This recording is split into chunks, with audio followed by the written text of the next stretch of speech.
son affection extrême envers nous, son amour. Et ça, c'est la première partie de la vertu, qui est toujours divine. Et la deuxième partie, c'est quand c'est traduit en qu'est-ce que nous, en tant que Bnei Israël, on peut faire pour imiter Akadosh Baruch Hu, vu qu'on a reçu Tselem Elohim. Tu as Tselem Elohim. Tu n'es pas Elohim, Chas Shalom, mais tu as Tselem Elohim. Donc, Akadosh Baruch Hu s'attend de toi que tu vas quand même essayer d'avoir une ambition de te rapprocher de la vertu divine. En quoi? Dans les circonstances humaines, avec tes limites, avec tes faiblesses humaines, tout ce qui concerne l'humanité.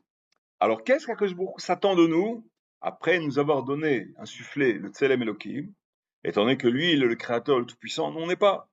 Mais on a été créé à son image, et donc qu'est-ce que nous, en tant qu'à son image, on pourrait imiter pour répondre à au fait qu'il s'attend de nous de quelque chose. De quoi il s'attend de nous?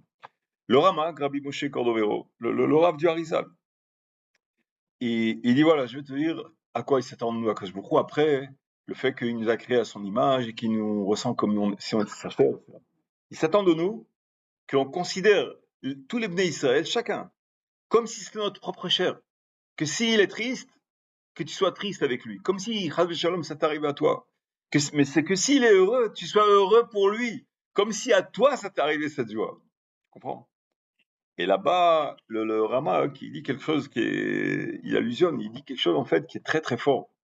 Il dit que si une personne elle arrive à ce niveau exceptionnel où elle peut être heureuse pour la mitzvah de quelqu'un d'autre, on revient au cas de l'ami d'enfance où l'autre, ça fait la 11e Brit Mila et il a, je sais pas, encore quelques filles et lui, il a rien, le pauvre. Et il a une larme de joie qu'il est heureux comme si c'était lui-même. Alors qu'en fait, il a rien, le pauvre. Il rentre chez lui, rien comme ça. Alors, Machamarim, on lui donne le mérite comme si lui-même, tu vois, le 11e enfant qu'il a, comme si lui-même, mais Zakimoto, comme si lui-même, il a cette mitzvah pareil. Pourquoi? Parce qu'il a surmonté son enveloppe humaine qui a tendance à être jalouse. Donc, entre guillemets, c'est ce que dit Rachel. Elle dit, Rachel rappelle un peu cette enveloppe humaine. Elle dit, moi, je ne suis pas jalouse. Pourquoi, toi, pourquoi tu es jalouse des idoles, tu es jalouse? C'est toi qui les as créées, c'est des bois, c'est rien du tout. Alors, ici, ça ressemble légèrement. Lui, au lieu d'être jaloux, il va être heureux comme si c'était lui. Et le Rama qui dit, si tu arrives à être heureux comme si c'était toi, que beaucoup lui donne le mérite comme si c'était lui-même, euh, équivalent à lui-même, comme si lui-même aussi il avait fait la même mitzvah.